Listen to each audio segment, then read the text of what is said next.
Well, it's good to be with you. We have an interesting passage to dig into today. It's a funny one to speak on because kind of the thrust of the passage deals with hearing and doing and kind of the inadequacy of hearing without us actually putting it into practice. So there's part of me that just feels kind of superfluous up here in the sense that I'm going to say a whole bunch of things, and yet kind of the word that we get in the passage, the warning that we get in the passage is that you can hear all kinds of wonderful things, but it really comes down to what you actually put into practice. So, we've been looking through the book of James for the last number of weeks, and we're going to continue for the next few weeks. And as we do that, one of the things that I've appreciated about this series is actually just taking this passage. So we're going to look at James 1, 19 to 28. And I've just really enjoyed and been convicted spending the last 3 weeks in my personal quiet times just reflecting on this passage and letting it speak to me and letting God speak to me through it and wrestling with what do I actually need to do personally in light of this. So our passage is James 1, 19 to 28. And there's a couple themes that I want you to pay attention for as I begin to read it. And there's one word that I've highlighted in the passage as we go through it, and I would just suggest this as a theme of what James is trying to communicate in this brief section. And one of the words that I want you to pay attention to, that I think James is particularly concerned about, is this idea of self-deception. James is concerned that the people of God would somehow hear the word and deceive themselves into thinking that because they've heard it, they've somehow been changed by it. And he's going to talk about kind of different ways that self-deception appears. But I want to put that before you as one of the themes that we're going to talk about today, is how do we engage with God? How do we engage with God through the Scriptures without engaging in self-deception? So, starting in verse 19, here's what it says. Know this, my beloved brothers. Let every person be quick to hear, slow to speak, slow to anger. For the anger of man does not produce the righteousness of God. Therefore, put away all filthiness and rampant wickedness, and receive with meekness the implanted word, which is able to save your souls. But be doers of the word, and not hearers only, deceiving yourselves. For if anyone is a hearer of the word and not a doer, he's like a man who looks intently at his natural face in a mirror. For he looks at himself and goes away and at once forgets what he was like. But the one who looks into the perfect law, the law of liberty, and perseveres, being no hearer who forgets, but a doer who acts, he will be blessed in his doing. If anyone thinks he is religious and does not bridle his tongue, but deceives his heart, this person's religion is worthless. Religion that is pure and undefiled before God the Father is this: to visit orphans and widows in their affliction, and to keep oneself unstained from the world. So this section of text that we read, I would suggest, divides kind of neatly into three different divisions. James begins by talking about a warning about anger. And I would suggest kind of the theme that I would put over that is James is really talking about what's our posture. What's the posture that we would take? And actually, beyond posture, he says, what's our posture for transformation? And I'll unpack kind of where we get that picture of transformation that comes through that. The second thing that we see is this discourse on hearing and doing. This idea, and he unpacks this beautiful image of a mirror, somebody who looks into a mirror and then immediately forgets what they see and walks away. And then finally he ends with painting a picture here on the slide above on what pure religion actually looks like. Religion that's worthless versus religion that's pure and undefiled before God. And as we work through this, I'm going to spend the bulk of my time talking about the first 2 points and a little bit of time talking about kind of the outworking of the last point. And I'm going to do that because the last theme that James gets onto there as he begins to talk about orphans and widows and keeping oneself unstained is a theme that carries throughout the whole book and that we're going to be able to pick up in other weeks as well. So the first thing I want to pay attention to in here is what James says about anger. So he says, know this, my beloved brothers, let every person be quick to hear, slow to speak, and slow to anger, for the anger of man does not produce the righteousness of God. Now, this isn't anything new or innovative that James is saying. This is a reflection of what you see throughout the book of Proverbs in particular, but throughout all kinds of different books we read throughout the Bible. There's a constant warning about the danger, on the one hand, of the danger of anger, and then on the other hand, about the virtue of silence, the virtue of actually restraining oneself. So if you look at Proverbs 17:27, he says, "He who restrains his words has knowledge, and he who has a cool spirit is a man of understanding." This one's a good one. This is my particular favorite. "Even a fool, when he keeps silent, is considered wise. When he closes his lips, he is considered prudent." I will say this is one that is on my mind quite often as I sit in meetings and as I go to different things. Even a fool is considered wise when they keep their mouth shut. "Do you see a man who's hasty in his words? There is more hope for a fool than for him. He who despises his neighbor lacks sense, but a man of understanding keeps silent." There's nothing innovative about what James is saying in this particular passage here, but there's something interesting in the way that he links practical advice, be quick to listen, slow to speak, and slow to become angry, with transformation. Did you catch that picture of transformation that he talks about? He says something interesting there. He says God's righteousness doesn't grow from human anger. That's actually Eugene Peterson's version of it, but the one that we read says that, if we go back to it, says, "The anger of man does not produce the righteousness of God." Now, I like Eugene Peterson's version. God's righteousness doesn't grow from human anger. There's a wording there that he's saying. He's saying it's not just that anger is going to have bad consequences for your relationships around you, but as people who actually are seeking to be transformed, whose lives are meant to somehow mirror the righteousness of God, he's saying God's righteousness doesn't actually grow out of kind of a seedbed of anger. If we actually want to pursue righteousness, the righteousness of God, he's saying anger is not the place that you're going to get that. That's not what's going to grow up out of a field of anger. Now, it's interesting to point out, I would say, that as soon as we begin to talk about anger, we talk about something that's a little bit complicated. And probably the better translation in this passage wouldn't just be anger as an emotion, but really what he's talking about is the practice of anger. He's talking about the things that actually come out of anger. It's the practice of anger that we actually need to be careful about. And I say this because in my thinking about anger, one of the dangerous things that I think we can say as Christians, that I don't think actually represents what we see in the Scriptures, is that somehow we just need to reject anger as a concept, or reject anger as an emotion, and become people who just kind of stuff that down as deep as we can when we feel anger, and think, no, that's sin, let's push that away. But what he's talking about is actually the practice of anger here.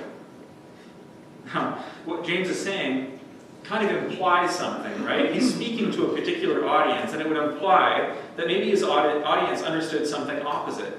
That somehow, maybe they felt that in their anger against others, they were instilling God's righteousness in them. That maybe their anger could somehow bring about the righteousness of God in others. Or maybe they thought to themselves that their own indignant anger at the sin that's present in the world and the culture around them, that their participation in that kind of anger somehow reflected some kind of work of God in them of personal renewal.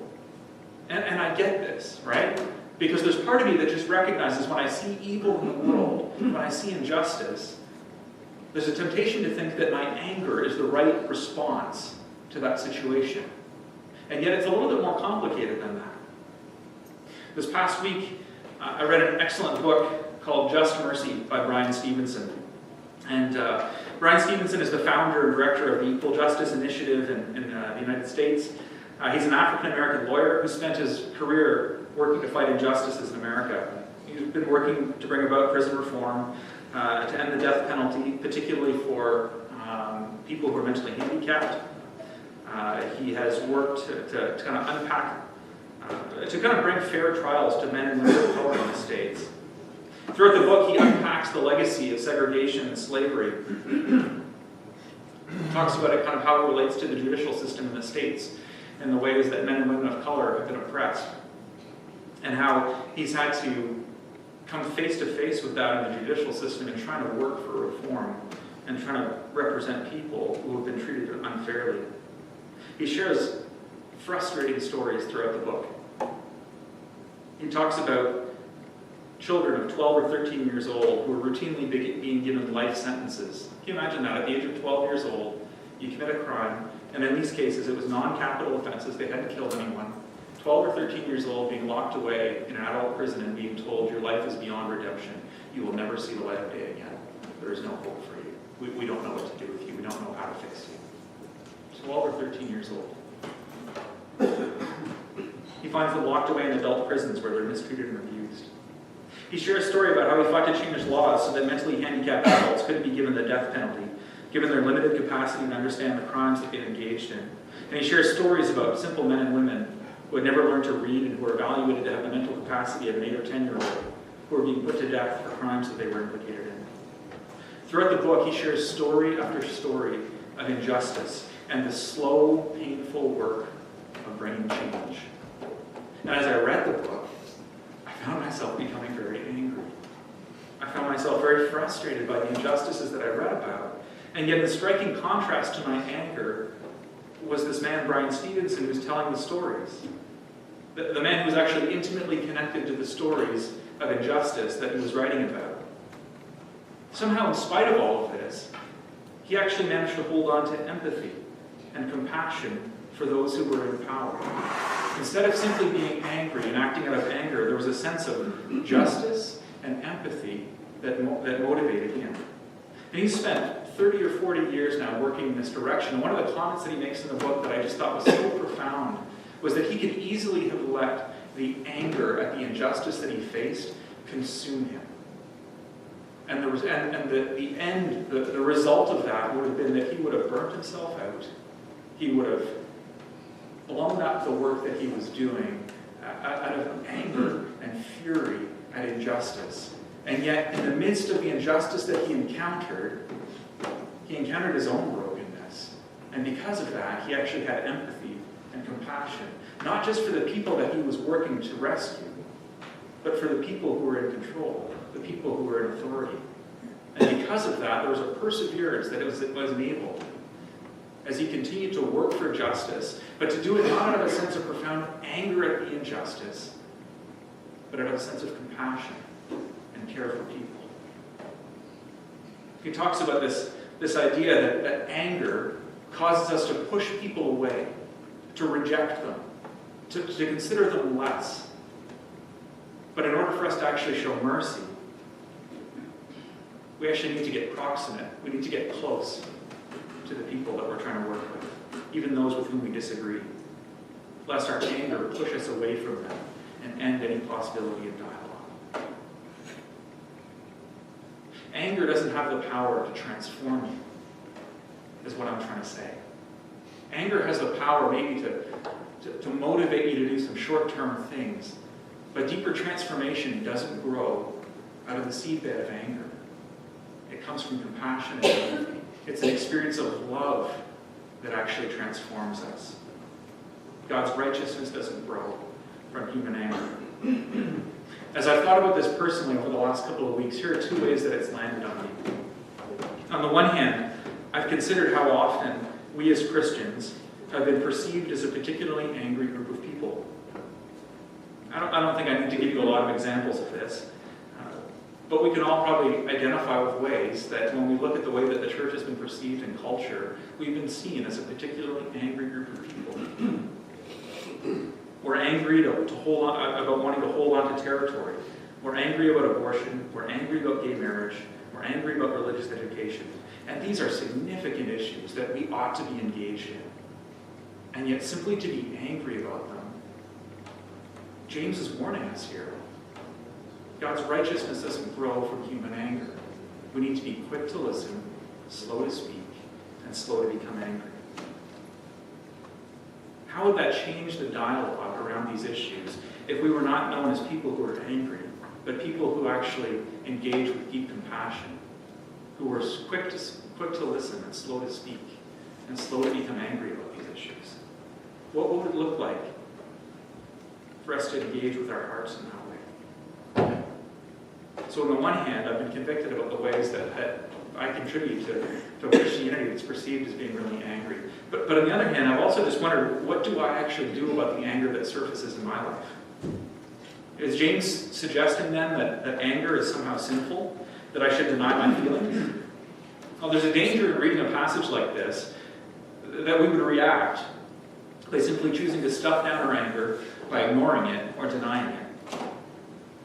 Well, on the one hand, there's an image, I think, of angry Christians sometimes in our culture. I would say, on the other hand, that there's actually an image of Christians who actually never admit when we're angry about something, because we're concerned about how close anger seems to be to sin. And when you read through the Bible, it seems you actually come across a fair bit of anger, right? Read through the Psalms, and you realize that 2/3 of the Psalms are either laments, or some of them are imprecatory Psalms where the authors are calling down curses on their enemies. There's a sense in which you read the Psalms and there's a lot of anger. One of the comments that I read this last week was that if we consider the Psalms our school of prayer, which we so often say as Christians, the Psalms are the place that we go to learn how to pray. If that's what we consider our school of prayer, then it seems that we've probably neglected 2/3 of our curriculum. We've kind of put it aside because we're not sure what to do with these Psalms that express these strong emotions. So what do we do with that? What do we actually do with our anger? What do we do with the book of Lamentations, where Jeremiah pens chapter after chapter of lament, of sorrow, of frustration, of discouragement? A book in which God does not show up to respond to Jeremiah's lament. And yet at the same time, there's something about Jeremiah pouring out his lament that seems to be deeply healing. Well, I think actually it's oftentimes in these strong emotions that God actually encounters us. That God actually meets us in those places of discouragement, of anger, of sadness, of grief. This is the picture that I get when I go through the Bible and I look at some of the heroes of our faith, and some of the ones who are perhaps less heroic. When you read the story of Elijah after the false prophets of Jezebel at Mount Carmel, he experiences this tremendous victory, right? And then what happens? He finds out that Jezebel wants his life and he flees to the wilderness, completely devastated by what's happened. Despairs of life itself. He tells God, just take my life. And how does God meet him in that moment? God does something profound. He actually gives him food. He gives him rest. And then God asks him a wonderful question. He says, Elijah, what are you doing here? He invites Elijah to dialogue and to actually consider what he's experiencing. Elijah, what are you doing here? When you think about the story of Cain at the beginning of the Bible, in Genesis chapter 4, you could go earlier, you could look at Genesis 2, you could look at the fall of man, right? And God encounters them again with a question. And then you've got the story of Cain, and Cain is furious about this situation where his brother's sacrifice was deemed acceptable and somehow his wasn't. And there's jealousy and frustration and anger, and we know what's going to happen, right? He's going to kill his brother. And right before he kills his brother, God intervenes in the story. And how does God intervene in the story? He shows up and says, why are you angry? And why has your face fallen?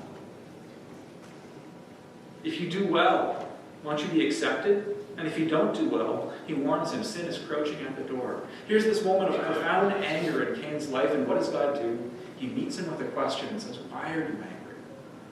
I don't think it's a flip kind of throwaway question. I actually think God's calling Cain to reflect on what's actually happening. Why are you angry? If the pattern's not obvious, I'll give you one more. Jonah. Such a great book of the Bible, right? This misguided missionary. You get to the end of the story, and Jonah chapter 4 is fantastic. It's such a great chapter, and yet we never include it in the children's Sunday school curriculum, right? So if you've grown up going to Sunday school and you haven't read Jonah, go to chapter 4 because there's some really interesting stuff that happens in there that I'm not totally sure what to do with. Because Jonah's profoundly angry. He's angry at God. He's angry at the situation. He's angry that God has chosen to show mercy to his enemies. Even though that was the mission. He went to warn them. And how does he respond? He's furious. And what does God say to him? Do you do well to be so angry? He invites him to consider his anger. He invites him actually to use his anger as a place of meeting, a place of reflection on his own life, on what's going on in his own heart. In fact, the story goes on, and I didn't include this, but there's a second time that God comes to him again. After the vine, he grows a vine up beside him, and he's got this nice vine, so he's feeling better about the heat that's bearing down on him. And then God causes the vine to wither. And how does Jonah react? He's ticked off again, right? He's furious about it. The vine's dead now. And then God comes to him again and says, do you do well to be so angry about the vine? And you've just got this great story of God calling Jonah to reflect on what's going on in his own heart. I say all this just to point out that anger isn't a place of sin necessarily. James is warning us not to act on our anger, and yet it's in that place of anger that I believe we often meet God. That God actually calls us to a profound reflection on what's actually happening in our heart. There's something I love about that question of why are you angry? It's a question I ask myself quite regularly now, thanks to this. God, why am I angry? Why am I angry? Why am I so angry about my kids leaving backpacks at the front door? That's an insane thing to be angry about. Why am I so angry about that? Why am I so angry about a mess in a particular corner of the house? Why is that? And it's often in asking that question and inviting God to actually show me my heart that God reveals something deeper that's going on. I'm not just angry about some backpacks. It's all the emotions of the day that I haven't actually processed. The frustration about being cut off on my way to work, about the person who almost hit me when I was riding my bike, about this person that I had a meeting with who I felt disrespected by. But because I'm not always comfortable as a Christian dealing with my negative emotions, all of it gets stuffed down deep until it leaks out as anger at the end of my day when I come home and I yell at Lonnie and I yell at the kids, or I'm sarcastic with people. So, anger becomes a place of profound transformation for us when we actually take it seriously and do what James tells us to do here, to recognize that anger is not a place. Our angry actions is not a place that the righteousness of God is going to grow out of. And yet when we bring it to God, He actually shows us our own hearts. Our passage goes on, and here's what it says. For if anyone is a hearer of the word and not a doer, if anyone is a hearer of the word and not a doer, he is like a man who looks intently at his natural face in a mirror. For he looks at himself and goes away and at once forgets what he was like. But the one who looks into the perfect law, the law of liberty, and perseveres, being no hearer who forgets, but a doer who acts, he will be blessed in his doing.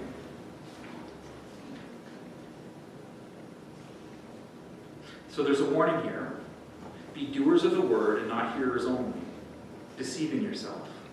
So we're moving past anger. Now we're going to talk about this idea of a mirror that we look into, that somehow we run the risk of deceiving ourselves. That James is deeply concerned that somehow we would deceive ourselves in all the hearing that we engage in and not doing. So I want to keep pushing on this idea here that what James is talking about is personal transformation. It sounds like he's giving you just moral advice, right? But actually what he's trying to push towards here is a deep kind of inner transformation. He's hoping that you would actually be changed by your encounter with the Word. He's hoping that as you look into the Word, that you wouldn't just do things, but that somehow that you would be changed in the process of looking in. That you wouldn't just hear things. So let's talk a little bit about this idea of a mirror. So he's pushing towards this idea. He's pushing towards this idea of personal transformation, but then he's also going to push further, and he's going to talk about this idea of how this leads us to live out our faith in the real world. He's going to talk about pure religion, talking about how it affects us in terms of the language that we use, as well as the way that we actually care for others.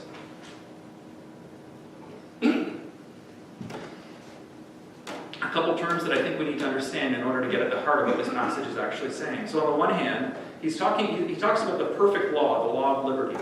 Now, what I want to say here, what I want you to understand is that when James talks about the word up higher in that passage at the beginning, he talks about the word receiving with humility, the word that's been implanted, and then he talks now about the perfect law, the law of liberty. In James's kind of lexicon, these are the same concept that he's working with. Okay? Throughout the letter, James is going to kind of use these concepts interchangeably.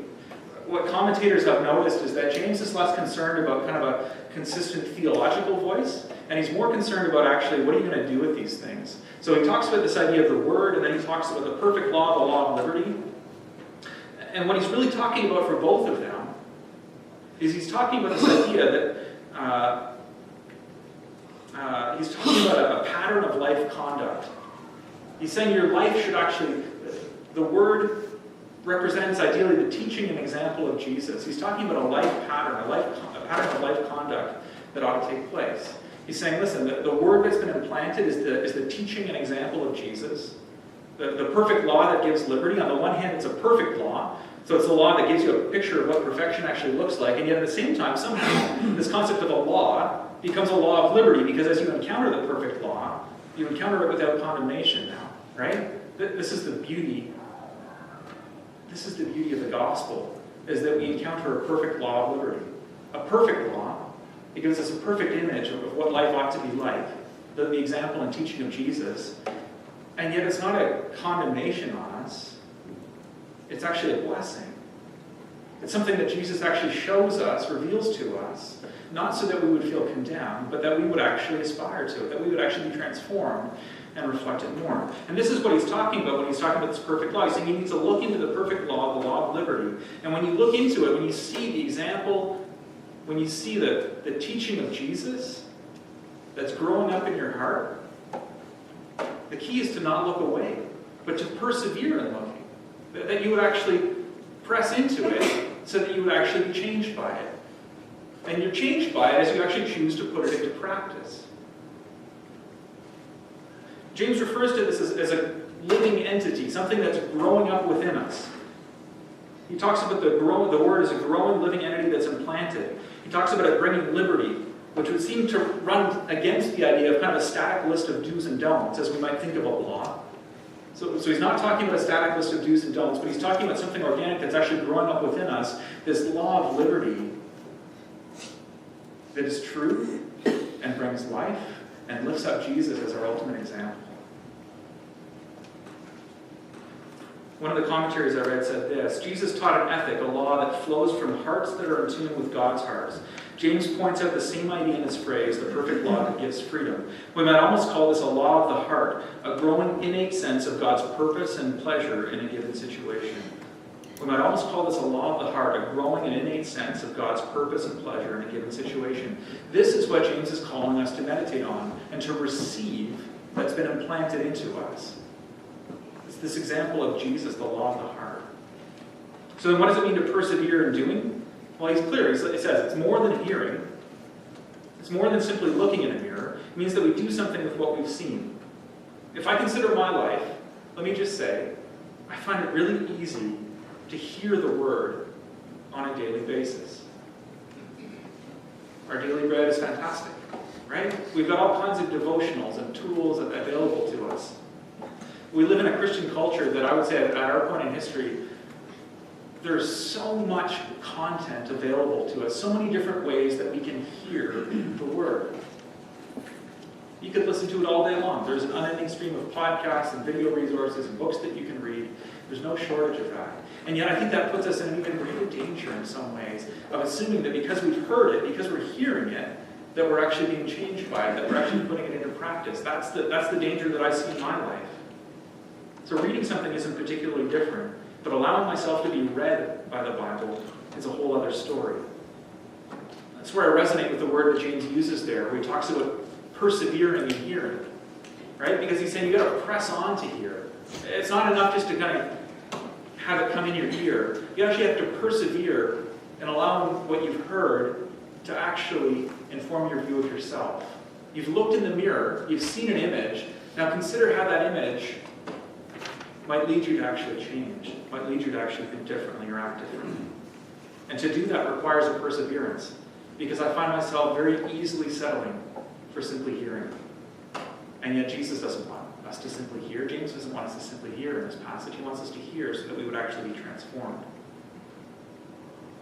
The path of transformation that he kind of lays out for us here is this. He says, I look into the perfect law of liberty, the word, and then I persevere in looking until I see my blind spots, my sin, and then I act on what I see. And yet the way that we can kind of deviate and kind of miss the plan is that I look into the perfect law of liberty, and then I walk away forgetting what I saw, deceiving my heart. I feel like a good Christian because I've heard the word, I've attended church, I've done my devotions, but it hasn't actually done me any good. And James calls this, in very strong terms, worthless religion. I don't want to engage in worthless religion.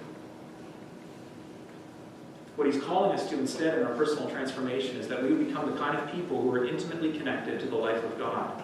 We're indwelt by the triune God and learning to hear and respond to his voice. We're doing this as people who have the word not just in front of us, but we have the word implanted in us, he says. The written word ought to lead us to an experience of the incarnate word, right? We read the word so that we would actually meet Jesus in it and be transformed by that. And I do want to just point out, there's lots of language that James could have used here to describe this, and there's some words that he has chosen not to use.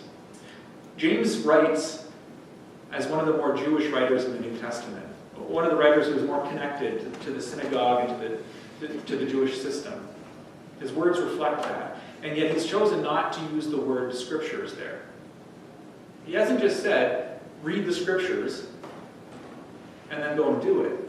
Because he wants something more than that. He's calling you to actually read the scriptures so that you would engage with the word of God.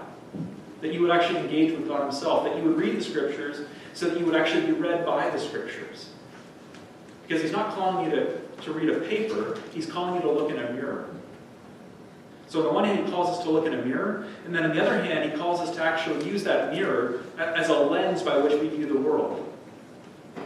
Right? So on the one hand, we use the scriptures, we use the word as a mirror. We see ourselves in it. And as we see ourselves, we're convicted and we actually realize, we recognize brokenness and sin and patterns of sin in our life. And we say to God, Lord, have mercy, help me, I need to change. But then at the same time, the word becomes the way by which we actually see the world around us. And that's how James finishes, right? He talks about pure religion ought to lead you to have God's heart for the world. And where does God's heart show up? All throughout the scriptures we see God's heart for the marginalized and the poor. So James makes a point of saying, as you've actually interacted with the word, it ought to change the way that you actually view society. You ought to take an interest, a care, a concern for the poor, for the widow and the orphan, and you ought to work to keep yourself from being stained by the world, by the values of the world. So the word winds up functioning for us like a mirror, and the word winds up functioning for us like a lens by which we can actually see the world.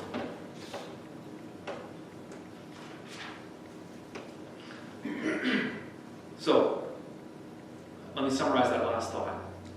Here's what James isn't saying. He's not saying simply read more of the Bible, although that's a wonderful thing. He's saying you actually need to read the Bible and be read by the Bible. You actually need to encounter God. Because the Word isn't just something that you hold in your hand. The Word is something that's been implanted in your heart. And therefore you ought to expect, not just that when I'm holding this book, that I'm going to encounter God and recognize my own brokenness, but that as I walk throughout my day, as I encounter people, as I find myself in situations, I ought to be encountering the God who meets me because he's implanted his Word in my heart. And it's growing and changing and affecting the way that I see the world. I loved a couple weeks ago when Peter was preaching on Micah 6:8. And he talked about loving justice, and having mercy. And he shared that story about how as he's been walking around his office, around his neighborhood, there's a particular group of people that he's recognized are poor and marginalized. To me, that's the example. That's a fantastic example of what James is actually saying. Is that as you actually read the Word, as you actually engage with the Word, as you actually look in the mirror, as you engage with these glasses that allow you to see the world differently through the eyes of God, you ought to see people differently, and it ought to change the way that we act in relationship to one another. It ought to actually change. We ought to expect that as we encounter people, that God would somehow meet us in that. So then what's the recipe for a faith, a religion that's pure and undefiled? We need to be doers of the Word, people who are being transformed from the inside out by the implanted Word as they persevere in looking and acting on what they see. We need to exercise our doing in the personal realm, but also in the world. We don't have permission to simply withdraw and to work on ourselves. But as a result of looking into the Word, we ought to have hearts that begin to reflect more and more the heart of our Father who cares deeply about the poor and marginalized. I love the way that James phrases that at the end of the passage, right? He points out that your Father is the one who cares about the orphan and the widow. He didn't throw that word father in there for no reason. He wants us to remember that as we look at the orphan and widow, that there's a God who reveals himself as Father and cares deeply about that, and our hearts ought to be changed in that direction as well. Let me finish by saying this. This is from Ruth Haley Barton. She says, in a profound way, our intentionality is a key ingredient in determining whether we notice God everywhere, or merely at church, or only in suffering, or nowhere. It all depends on how we choose to fashion our world. In a profound way, our intentionality is a key ingredient in determining whether we notice God everywhere, or merely at church, or only in suffering, or nowhere. It all depends on how we choose to fashion our world. And what James is challenging us to do is to fashion our world so that we're people who look deeply into the mirror and who use the lens of the Word to actually influence the way that we see the world, so that we would expect to see our Father at work everywhere